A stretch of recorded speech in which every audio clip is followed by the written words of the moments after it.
बहुत समय पहले की बात है। एक दूर दराज के इलाके में एक खूबसूरत लड़की रहती थी जिसका नाम सिंड्रेला था। सिंड्रेला के वालिद की मौत के बाद उसकी सौतेली माँ और दो सौतेली बहनें उसके साथ बहुत बुरा सलूक करती थीं।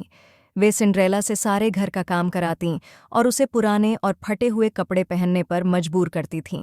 सिंड्रेला अक्सर अकेली बैठकर अपनी किस्मत पर रोती और ख्वाब देखती कि किसी दिन उसकी जिंदगी बदल जाएगी। एक दिन शहजादे की तरफ से एक बड़ा बाल का एहतमाम किया गया जिसमें रियासत के तमाम लोग मदऊ थे। सिंड्रेला की सौतेली माँ और बहनें भी जाने की तैयारी करने लगीं, लेकिन उन्होंने सिंड्रेला को बाल में जाने की इजाज़त नहीं दी और उसे और काम करने के लिए छोड़ दिया। सिंड्रेला जब अकेली कमरे में बैठकर रो रही थी तो अचानक उसके सामने एक जादुई परी नमूदार हुई। परी ने सिंड्रेला से कहा कि वह उसकी मदद करने आई है।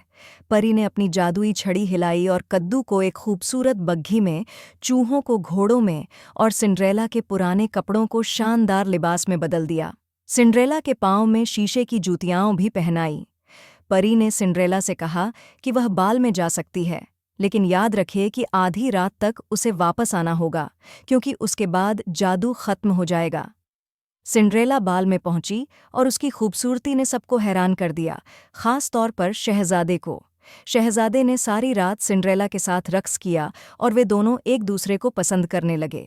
लेकिन जैसे ही घड़ी ने 12 बजाए, सिंड्रेला को याद आया कि जादू खत्म होने वाला है। वह फौरन महल से भागी, लेकिन जल्दी में उसकी एक शीशे की जूती सीढ़ियों पर रह गई। शहजादे ने सिंड्रेला को ढूंढने की कोशिश की, लेकिन वह कहीं नहीं मिली।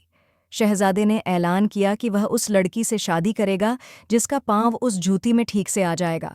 रियासत के हर घर में जूती की आजमाइश शुरू हुई।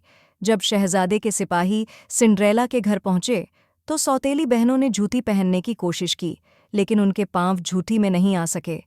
आखिरकार सिंड्रेला को भी जूती पहनने का मौका मिला और जूती उसके पाँव में पूरी आ गई।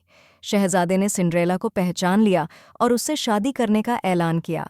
सिंड्रेला की जिंदगी बदल गई और वह हमेशा के लिए खुशहाल रहने लगी।